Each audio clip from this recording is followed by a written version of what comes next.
This is the Lockpicking Lawyer, and the lock I have for you today is quite unusual in the United States, but I'm told common in Italy. It is the Iseo Perfecta. Now the keys to this lock look absolutely wild. Look at these things. You would think there is the most complex locking mechanism around in there, but in fact this is a really simple lock. There's only 4 pins, and it's probably the hardest 4-pin lock you'll ever run across. The pins are at the end of the keyway, so here, here, here, and here. And you just press down on them much like a tubular lock, and you can see the different cuts on the key. But it's a little bit more complicated than that.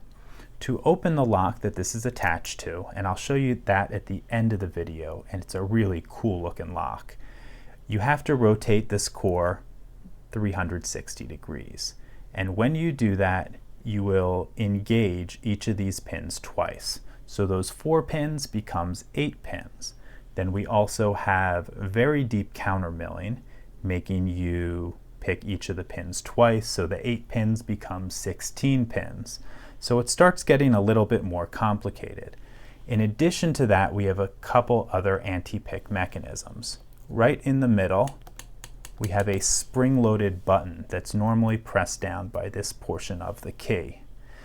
If you don't press down on that button the entire time that you pick, 2 things will happen. First, you'll rotate the core without rotating the tailpiece behind it. So essentially you'll be doing nothing while you pick. And second, you will get the core and the lock out of sync, which isn't a big problem if you have a key, but it can be a big problem if you're a picker. Finally, we have a trap pin. It's located right down here, and it engages twice. First when you pass this active pin, and second when it passes this active pin. And you might think you can just take an L-shaped piece of metal and release the trap pin, but there's 2 blocking pins in place, here and here. They look like the normal active pins, but there's no drivers behind them. And those pins' job appears to be to block your access to this active pin when it's in this position. So to address that and to release the trap pin, which you have to do twice during the pick, I made this little tool out of wire. So let's get started, and let me turn it this way so you're not just looking at my fingers as I pick. To press that button down, I'm going to be using this tension tool. It came in one of these Chinese kits, and it was totally worthless until I discovered this lock, and I'll tell you, it couldn't be more perfect. So I press down, apply some tension, and I'm just going to use a wiper insert to press down on these pins. It's a little bit difficult, but it keeps my fingers out of your way. Okay, getting a couple clicks out of all these things. Just going around.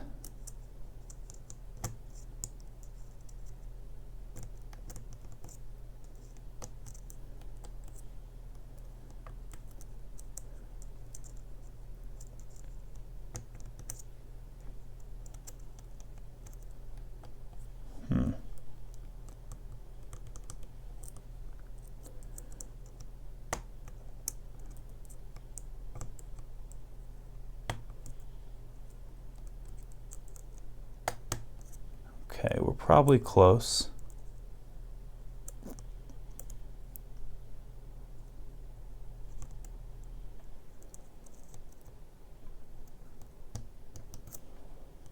Come on, what's the last pin? You would think it'd be a lot easier for just 4 pins, but it does put up a little bit of a fight. There's no 2 ways about that.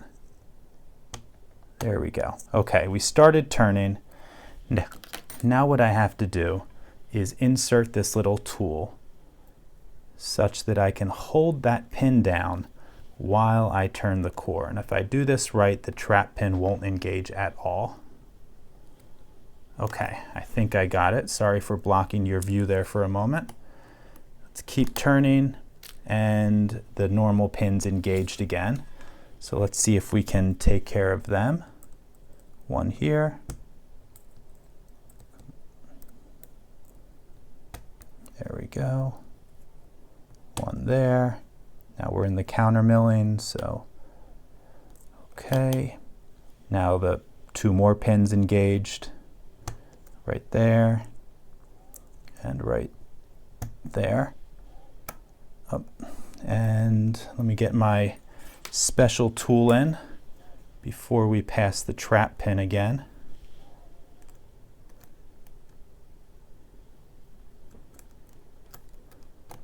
Okay, hopefully, yep, there we go. And there we go, 360 degrees. What a journey for this thing. So 4 pins, but this lock puts up some fight. Okay, let's take this guy apart so you can see what's inside of it.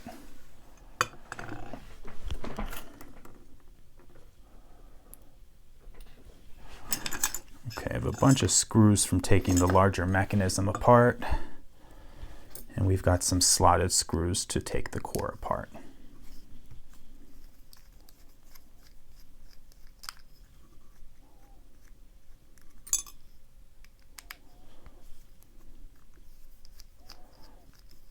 Okay, there's a good chance that I'm going to lose some pieces as I gut this because it is not terribly user-friendly.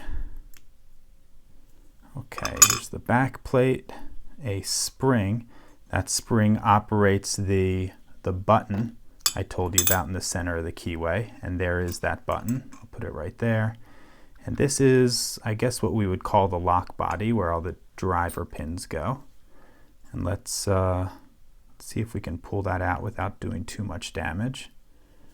Okay, here are our 4 driver pins and the trap pin. So I told you about these 4 pins, and this is that trap pin that engages these 2 chambers as we picked around. Let me dump all of them out somehow. Okay, 1, 2.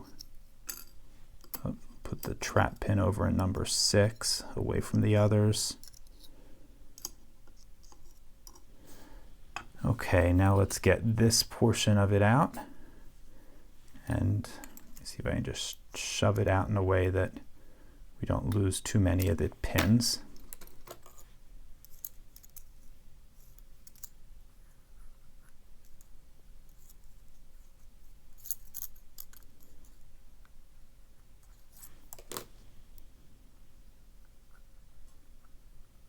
Okay. And here we have all of our key pins. And I also mentioned those blocking pins. Those blocking pins are here and here. And if you look at the lock body, you'll see that there is no, actually I guess it goes this way. There's no associated driver pin for them here or here. So I think their sole purpose is to block your access to this pin when you're at 90 degrees to the keyway. Okay, let's dump all of these out. I'll figure out where these go as I put it back together.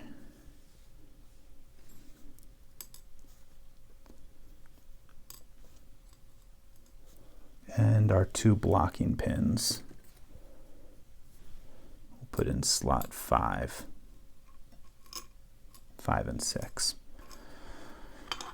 Okay, let's see. Let's put a key up here, and I will show you that core.